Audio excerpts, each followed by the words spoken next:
All right, we are back and we are going to continue with the barn. Um, I'm going to put the sky in real quick and then we will move on to the roof of the barn, and that'll be where we get for this wash.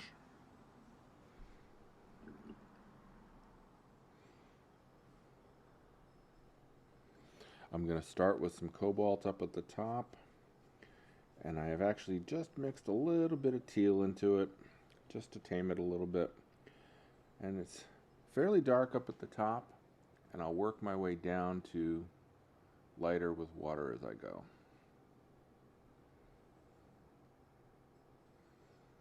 And the idea, oops, let me change cameras. Okay. The idea, as always, is to keep the bead wet. And by keep the bead wet, I mean with your paper tilted, the paint pools up at the bottom of the sky here. So now what we can do is just add water instead of paint, and it'll get lighter. And we just basically continue this across. And it's moody. It's kind of a late winter, early spring sky. It can look like clouds without trying to make clouds. It's really nothing more than just putting that color down, or that water and color down, get the wash down, and then leave it alone.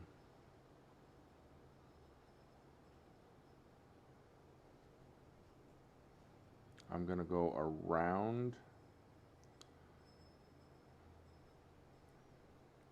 the cupola, except for the shadow side. As long as I'm there, I will throw a little bit of that sky color into it.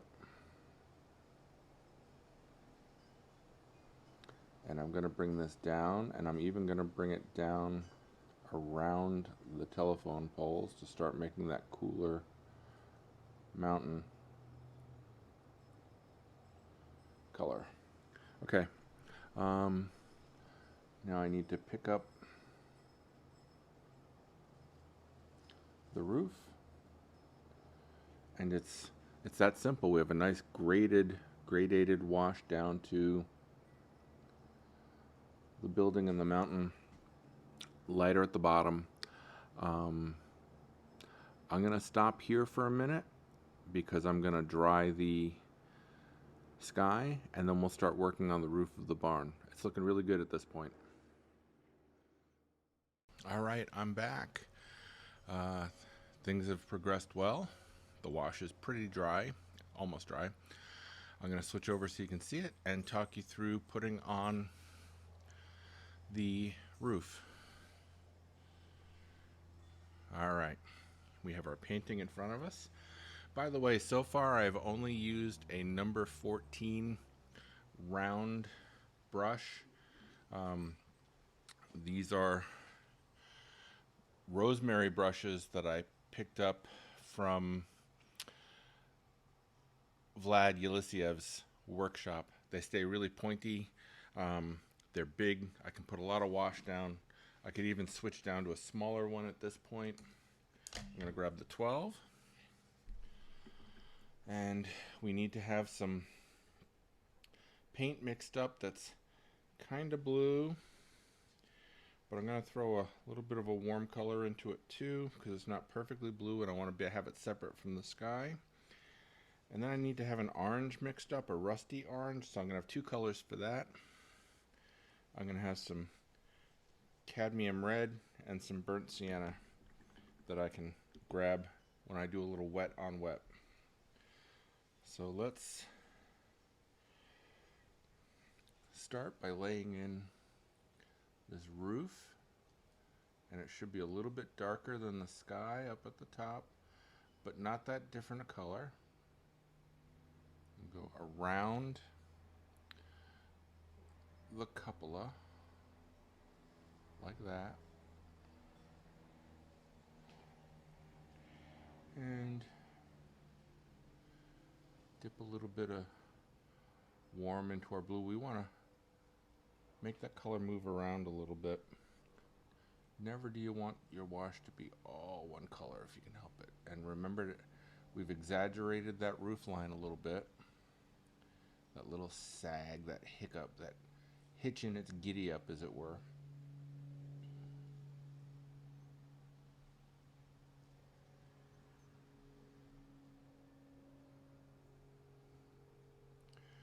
All right. Now what I would suggest is pull the blue down and don't be afraid of leaving some sparkly white spots that don't get covered at all, and go around this little roof line that's above the doors, because that's actually a different color, and we'll get to that. And it's okay if you go a little bit below the roof line because there's a shadow down there, although there is also a white part, so if possible, be very careful. To there. Okay. Pretty straightforward. Now we've got this rusty bit we want to put in, and it'll follow the lines of the corrugation. While it's still wet, I'm going to drop some of it in, and I'll dry brush some of it afterwards as well.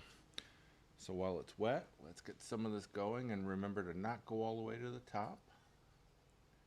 Only part way. And if you're going to run it up and down, follow the guidelines of the roof.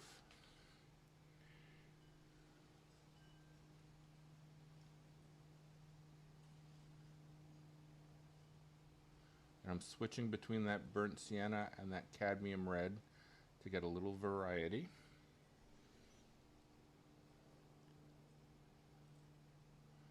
A little bit more oomph to it here. And those lines of the roof are important. To the left-hand side of the barn, they actually push out a little bit. That's why the roof line also breaks the plane. But on this side, it's closer to up and down.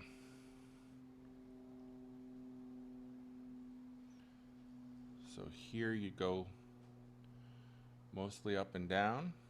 And as you get out to the left-hand side, it's more of a pronounced shift. All right. That's pretty darn convincing. I'm going to come in with my brush and pull some of it out.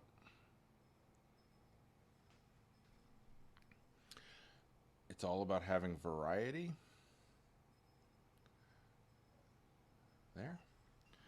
I'm going to let that dry and then dry brush in some more of the orange, but for now that's done. This section is mostly warm yellow, and we'll give it some variety, but I figured we'll just throw that in now.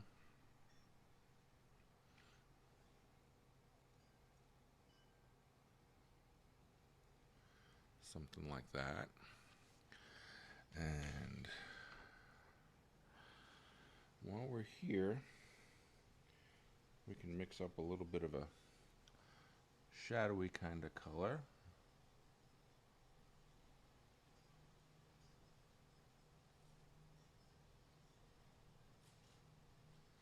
And get that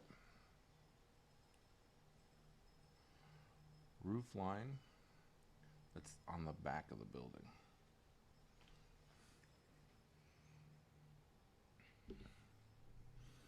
I'm adding some water to my brush at this point as I come closer to the lit side.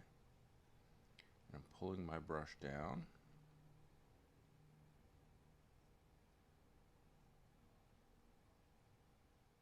And I'm attaching it to that shadow that's on the underside of the roof. So there. That little bit is done. And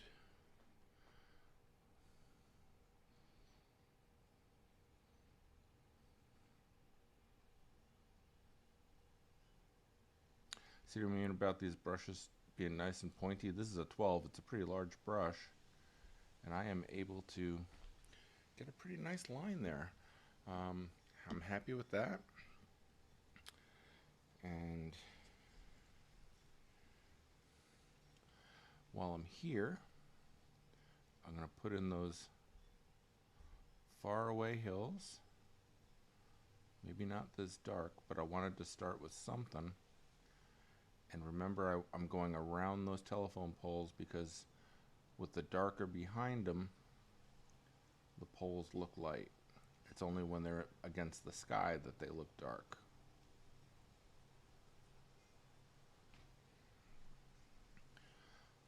And then just pick up that color. I want to blot out that spot there. There. Okay, we're just about done with that. I'm just going to pull that down. And that's just a cool color going off into the distant hills.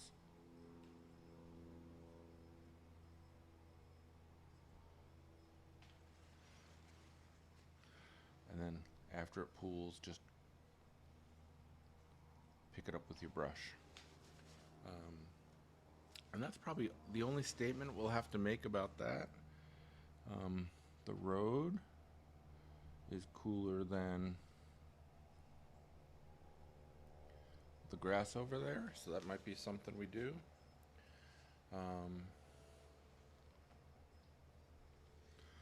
Alright, that is almost dry. So now what I can do is pick up some of that cadmium red that's really almost an orange, and some of that purple that I've got on my palette for the darks.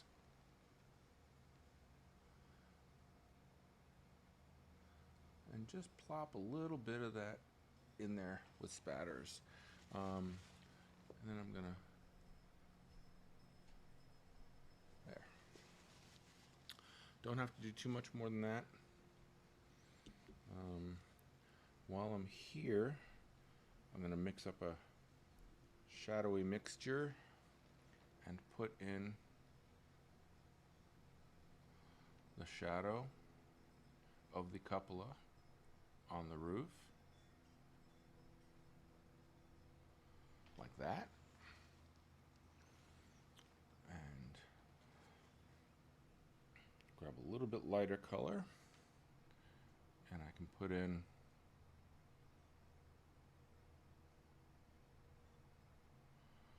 the shadow side of the cupola and tie that right into that shadow.